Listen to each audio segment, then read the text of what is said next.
या कर्जत खालापूर मतदारसंघाचे खऱ्या अर्थाने भाग्यविधाते जो 5 वर्षापासून या मतदारसंघाचा श्वास कोंडला गेलेला आहे, जनसामान्य चिंतित आहे आणि तो श्वास मोकळा करण्यासाठी रात्रीचा दिवस करणारे असे राष्ट्रवादी काँग्रेस पक्षाचे आणि रायगड जिल्हा परिषदेचे उपाध्यक्ष सन्माननीय सुधाभाऊ घारे तसेच व्यासपीठावरील सर्व मान्यवर आणि आज ज्यांनी प्रवेश केला आणि ज्यांच्या नेतृत्वाखाली प्रवेश केला असे अमितजी देशमुख आणि त्यांच्याबरोबर आलेले माझे सगळे बांधव आणि भगिनींनो, आज जेव्हा पक्षप्रवेश दर आठवड्यालाच होतात आणि दर आठवड्याला थेंबे थेंबे तळे साचे त्याप्रमाणे एक एक कार्यकर्ता पक्षात जोडला जातोय आणि तळ कुठंतरी साचतंय।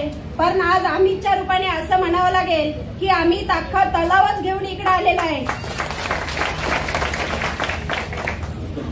अमितनी जेव्हा भाषण केलं त्याचं भाषण मी ऐकत होते, त्याचं भाषण म्हणजे वक्तृत्वावर असणारं प्रभुत्व आणि एवढा चांगला कार्यकर्ता जर आता तो तिथून आलाय त्या लोकांना सांभाळता येत नसेल तर खऱ्या अर्थाने हे त्यांचं दुर्भाग्य आहे आणि असा कार्यकर्ता आपल्याकडे येतोय म्हणजेच आपलं सौभाग्य आहे।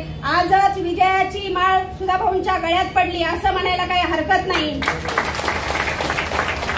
ज्यावेळेस एवढ्या मोठ्या संख्येने लोक पक्ष सोडत असतील आणि आपल्याकडे येत असतील तर ज्यांच्याकडून आलेत त्यांना आत्मपरीक्षणाची गरज असती, सोडून गेलेत त्यांच्यावर टीका करण्याची आवश्यकता नसती, कारण कुठलाही माणूस आनंदाने पक्ष सोडत नाही। आता जेव्हा अमित बोलत होता तेव्हा त्याच्या हृदयाला काय वेदना झाल्या होत्या त्याच्या डोळ्यात दिसत होतं, कारण एवढं वक्तृत्व छान असणाऱ्या व्यक्तीला जर संधी दिली नाही। दुसरी गोष्ट त्यांनी सांगितलं की माझ्या बांधवांवर म्हणजे आदिवासी बांधवांवर गेल्याच्या नंतर अपमान होत होता।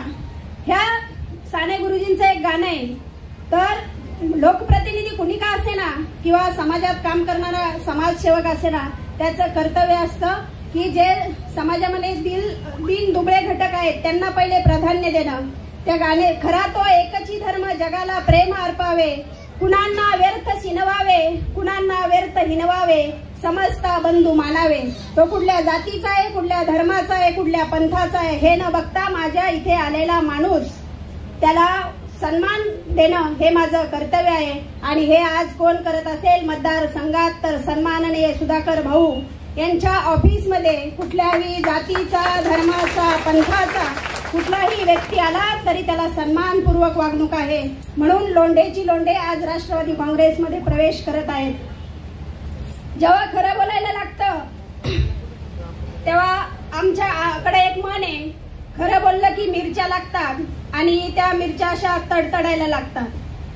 त्यावेळेस खरं बोलणाऱ्या व्यक्तीवर कुठेतरी ट्विटवर सुरू केले जातात। सध्या टार्गेटवर भाई आणि ताई आहेत, पण आम्ही सांगतो आम्ही कुठल्याही वारला घाबरत नाही।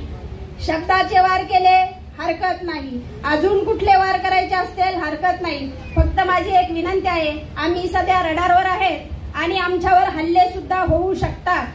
फक्त माझी राष्ट्रवादी काँग्रेस पक्षाला आणि सन्माननीय भाऊंना विनंती आहे आणि माझा विश्वास सुद्धा आहे, मी तर तळहातावर प्राण घेऊन जगते, मी मरणाला अजिबात घाबरत नाही। त्याच्यामुळे कुणाला कुठले हल्ले करायचे ते करू शकतात फक्त, आणि माझा विश्वास आहे मी जरी गेले तरी मी कशामुळे गेले हे सगळ्यांना आजच सांगून जाते। आणि माझ्या घरी माझे सासू सासरे आणि मुलगा आहे, फक्त यांची काळजी राष्ट्रवादी काँग्रेस पक्ष नक्की घेईल। त्याच्यामुळे हल्ले करणाऱ्यांनी जरूर हल्ले करावात आणि मी बांगड्या घालायचं कधीच सोडून दिलेलं आहे, मी हातात कडा घातलाय। त्यामुळे माझ्याशी लढाई करायला ज्याला यायचं असेल त्यांनी बांगड्या घालून माझ्याशी लढाई करायला यावी। आम्ही आनंदाने पक्ष सोडत नाही, आम्हाला काहीतरी वेदना होतात म्हणून पक्ष सोडतो हे अमितच्याही डोळ्यात दिसत होतं।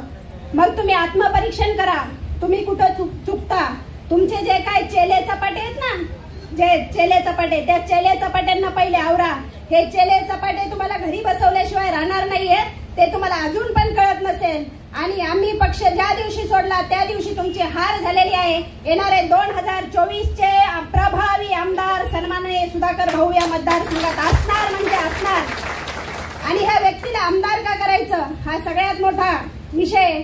तर जी व्यक्ती कुठल्याही संविधानिक पदावर नसताना जर मतदारसंघामध्ये 1700 लोकांना रोजगार देत असेल, स्वतःच्या एरियामध्ये रेडिसन ब्ल्यू सारखं हॉटेल आणून बेरोजगारांना तिथे रोजगार देत असेल, नेव्ही मर्चंट सारखं कॉलेज आणून तिथे रोजगार उपलब्ध करत असेल आणि महात्मा गांधींच्या वाक्याप्रमाणे खेड्याकडे चला, लोक शिक्षणासाठी शहरात येतात परंतु आपल्या खेड्यात सुसज्ज अशी शाळा उभा करून त्या शाळेच्या मार्फत सुद्धा रोजगार उपलब्ध करून आणि विद्यार्थ्यांना चांगलं शिक्षण देण्याचं काम हा भाऊंचा खऱ्या अर्थाने दूरदृष्टिकोन आहे. विकास फक्त कमानीवर विकास दिसत नसतो, विकास हा प्रत्यक्ष ग्राउंडवर सुद्धा असावा लागतो. नाहीतर विषय काय होतो माहितीये का, पुढे विकास आणि मागे भकास असं जे काम मतदारसंघात चाललेलं आहे ते कुठंतरी थांबवणं गरजेचं आहे.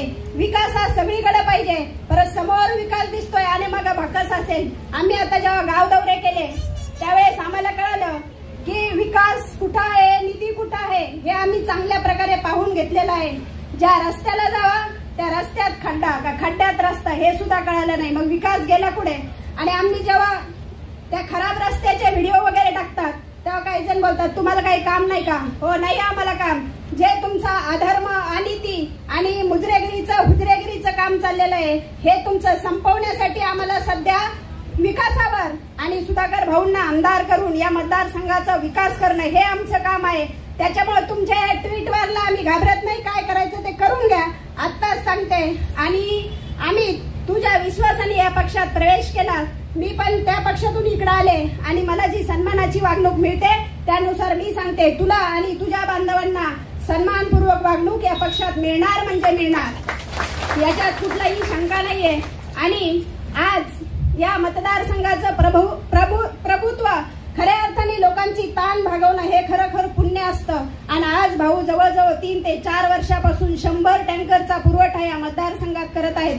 आज पाण्याची जर एवढी भीषण टंचाई असेल तर विकास तुमचा गेला कुठं हा महत्वाचा प्रश्न आहे. आपल्याला या विकासावर महिला भगिनींच्या डोक्यावरचा पाण्याचा हंडा उतरायसाठी काम करायचं आहे, बेरोजगारांना रोजगार देण्यासाठी काम करायचं आहे. म्हणून भाऊ आमदार झाल्यानंतर आमचं एकच म्हणणं आहे, या मतदारसंघातले बेरोजगारीचे प्रश्न सोडवा, आदिवासी बांधवांच्या डोक्यावरचा पाण्याचा हंडा खाली उतरवण्याचं काम करा. तुम्हाला पुढे 25 वर्ष कुणी हटवल्याशिवाय राहणार नाही हा आम्हाला विश्वास आहे. आणि आज मला आयोजकांनी इथं बोलण्याची संधी दिली त्याबद्दल आयोजकांचे आभार मानते आणि थांबते. जय हिंद, जय राष्ट्रवादी.